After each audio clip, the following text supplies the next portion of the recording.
Étant petit, ça a commencé avec les contes qu'on nous racontait. Vous savez, le prince charmant, Cendrillon, etc.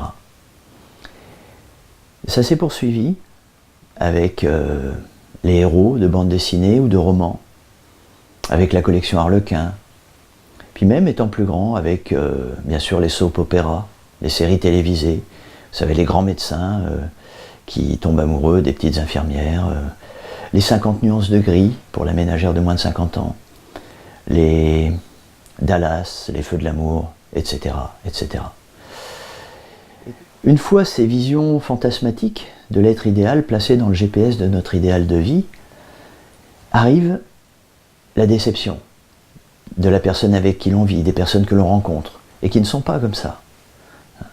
Toujours trop comme ci, pas assez comme ça, mais en fait par rapport à un idéal qui est totalement fabriqué à l'insu de notre plein gré, par notre subconscient.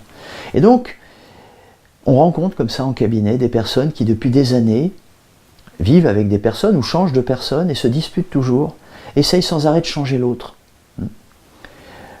Les mêmes personnes à qui l'on fait gentiment remarquer que est-ce qu'elles ont essayé de se changer elles-mêmes et qui disent ah ben non, moi je peux pas, et de toute façon c'est pas moi qui ai un problème, c'est l'autre, bien sûr. Donc on se fabrique comme ça des enfers personnels et des enfers relationnels simplement sur la base de fabrication fantasmatique, alors qu'effectivement le secret consiste à apprendre d'abord à s'aimer soi-même avec ses qualités et ses défauts, et à aimer l'autre tel qu'il est, avec ses qualités et ses défauts. Quand une mère aime ses enfants, elle les aime pour ce qu'ils sont, avec leurs qualités et leurs défauts, ça s'appelle l'amour inconditionnel. Mais comme par hasard, avec les autres personnes, les autres adultes, on n'a pas cette capacité-là. On projette sur eux quelque chose d'idéal, qu'on ne s'impose pas à soi-même, qu'on n'impose pas à sa famille, mais pourquoi on l'impose à ces gens-là, on ne sait pas. Et là, on devient malheureux, on devient pénible. Donc, si vous voulez vivre une Saint-Valentin tous les jours, par exemple, eh ben, il suffit d'aimer. Aimez-vous les uns les autres, avait dit quelqu'un, d'aimer, on va pas, moi je suis pas barbu, je vais pas répéter ça comme ça, mais c'est pas faux. Aimer les gens pour ce qu'ils sont, comme ils sont, inconditionnellement, et là d'un seul coup, les choses changent.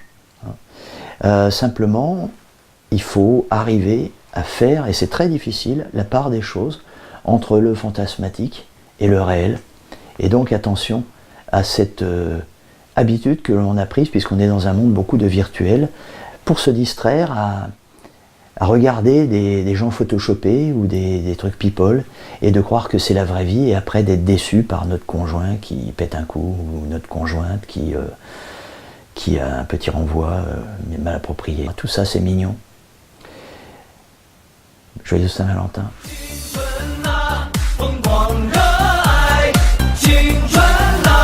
就趁现在。